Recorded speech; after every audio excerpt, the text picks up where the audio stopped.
बड़गाम से मैं आबिद हुसैन।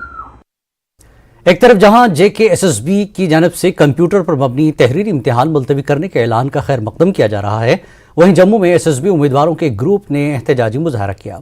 एहतजाजियों ने इम्तिहान मुलतवी करने के फैसले की मुखालफत की।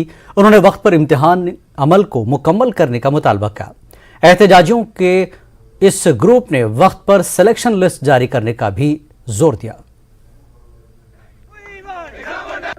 Jammu Kashmir service selection board Aptech और एस्पायरेंट्स के बीच चल रही जंग जो है वो उस समय कल कहीं ना कहीं उसमें एक नया मोड़ आया जब JKSSB एस्पायरेंट्स की चल रही मांग को जो है वो JKSSB ने कंसिडर किया और एग्जाम को जो है वो पोस्टपोन किया, डेफर किया। और उसके बाद से अगर हम बात करें तो कई सारे एस्पायरेंट्स जहां खुश नजर आए उस फैसले से लेकर, बट कुछ जो कैंडिडेट्स हैं वो ऐसे हैं जो कि JKPSI और FAA Jammu Kashmir JEE civils और अलग अलग एग्जामिनेशन ऑलरेडी दे चुके हैं और पिछले कई सालों से उम्मीद लगाकर बैठे हैं कि उनका एग्जामिनेशन प्रोसेस कंप्लीट हो और कहीं ना कहीं जो मेहनत उन्होंने की है उसको लेकर जो है वो एस्पायरेंट्स अपनी मेहनत जो है वो एग्जामिनेशन पेपर में वो जो है दे पाए कहीं ना कहीं, और जो पूरा प्रोसेस है वो कंप्लीट हो। और इनकी जो निराशा पिछले कई सालों से जो इनके हाथ लगी हुई है उसमें कहीं ना कहीं एक उजाले की किरण जो है इनको दिख रही थी। एग्जामिनेशन होगा बट वो फिर से जो है वो उसे डेफर कर दिया गया है उन एग्जाम्स को। कुछ एस्पायरेंट्स से हमसे बातचीत करेंगे।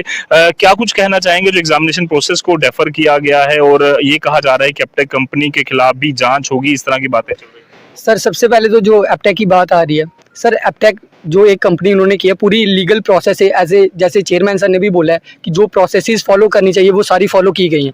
हम एग्ज़ाम में बैठे थे, हमने सिक्योरिटी लेवल देखा, बहुत अच्छा सिक्योरिटी लेवल था, ठीक है, जो मैंने आपको पहले भी एड्रेस किया है कि बहुत अच्छा सिक्योरिटी। हमें लगता है एग्ज़ाम पूरे अच्छे तरीके से कंडक्ट किया गया। ये बस हमें लगता है कि एक साजिश रची जा रही है कि जम्मू कश्मीर के यूथ को ना कि जॉब ही नहीं दे, बस ये फंसाए रखे, नहीं रिक्रूटमेंट में फंसाए रखे। हम बताओ हम कितनी बार एग्जाम क्रैक करके बताएं? एक सिलेक्शन प्रोसेस में क्या चाहिए होता है? आप अपने आप को प्रूव करते हो। आप जब एग्जामिनेशन में बैठते हो आपको वहां पे अपने आप को प्रूव करना होता है कि आप उन बच्चों में आ रहे हो जितनी रिक्वायरमेंट है। होता क्या है, मैटर उठा के कोर्ट में डाल दिया जाता है या पब्लिक में डोमेन में ऐसा कर दिया जाता है कि ये इश्यूज हैं वो इश्यूज हैं।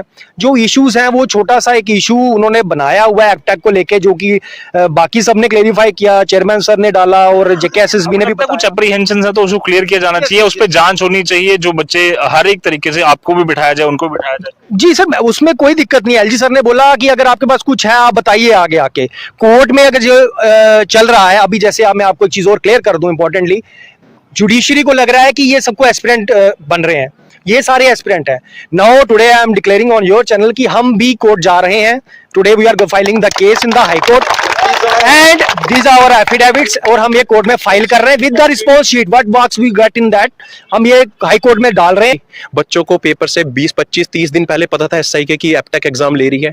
कोई बच्चा कैंडल मार्च में नहीं आया सर, आप कवर किया, आपको पता है कोई प्रोटेस्ट नहीं हुआ, कोई कुछ नहीं हुआ। 5 को एग्जाम शुरू हुआ तब कोई बच्चा इस तरह से नहीं बैठा कि इस एपटेक से पेपर नहीं देना। तब भी तो एपटेक पे जो ब्लैक लिस्ट है बहुत पहले का एलिगेशन है उसके ऊपर, तब तो किसी ने नहीं बोला।